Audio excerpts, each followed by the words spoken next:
విశాఖ జిల్లా భీమిలి నియోజకవర్గం తాళవలస పంచాయతీకి చెందిన విశ్రాంత ఆర్మీ ఉద్యోగి ఉమ్మడి సతీష్ శ్రీకారియల్ గోల్డ్ బిజినెస్ మార్కెటింగ్లో ఆంధ్రప్రదేశ్ ఆర్గనైజర్గా ఉత్తమ క్యాడర్ బాధ్యతలు స్వీకరించారు.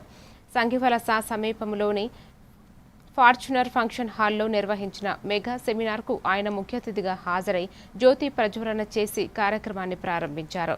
ఈ వ్యాపారం నిరుద్యోగులకు ఉపాధి అవకాశంగా ఉంటుందని, ప్రభుత్వం నిబంధనలకు లోబడి కార్యకలాపాలు సాగుతాయని ఆయన తెలిపారు.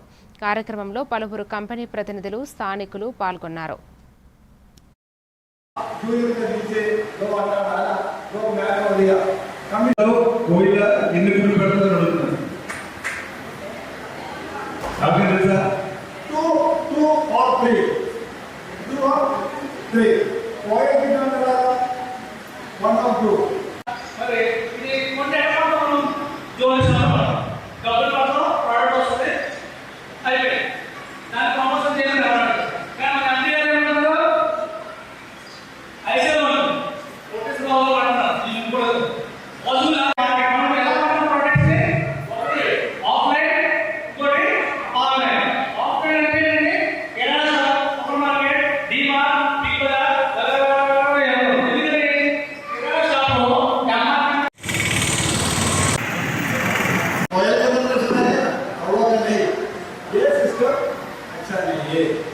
Next